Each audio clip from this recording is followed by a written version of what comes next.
Hello friends and neighbors, this is probably the last video that you'll see from this location for a while, as I will be heading back to Bowling Green tomorrow. But I finished reading my second new book from the year, and I wanted to tell you about it.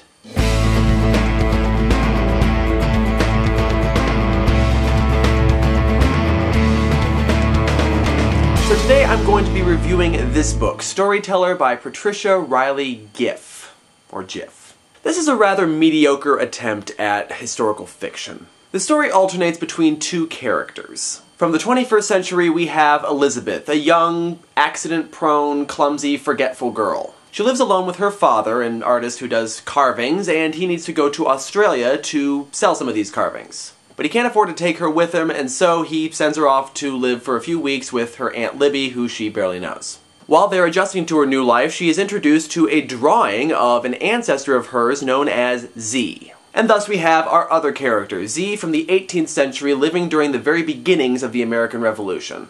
She is also a young, accident-prone, clumsy, forgetful girl. And we'll learn about her story as she is caught between this growing tension between the Loyalists and the Patriots, which eventually finds her with her house destroyed and pretty much everything she has known gone.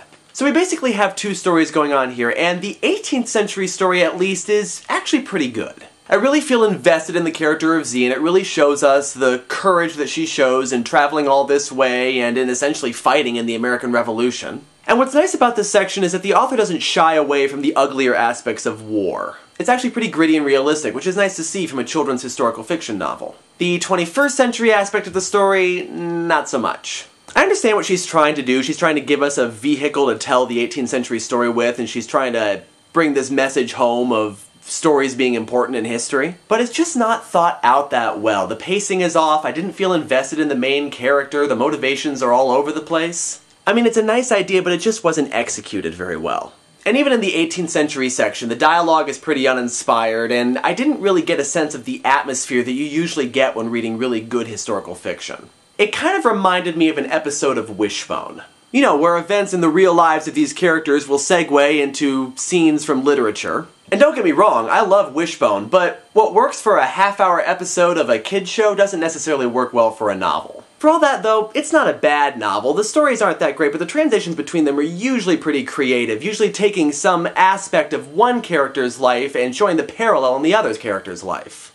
And the message is a good one, talking about how important the stories in history are and how important it is that we pass these stories along. And of course it shows the parallels between the two characters pretty strongly, and so in that sense it does everything that historical fiction really should do. And for a children's novel, it works pretty well, but it doesn't work quite as well for adults, and to be honest, even for kids, it's kind of forgettable in the face of other better novels. So on the worth meter, I'm giving this one a worth borrowing. If you see it in the library, go ahead, check it out, give it a read, and then return it. Don't pay money for it. And that's it for this book review. Until next time, I'll see you back in front of my old, new bookshelf background. See ya.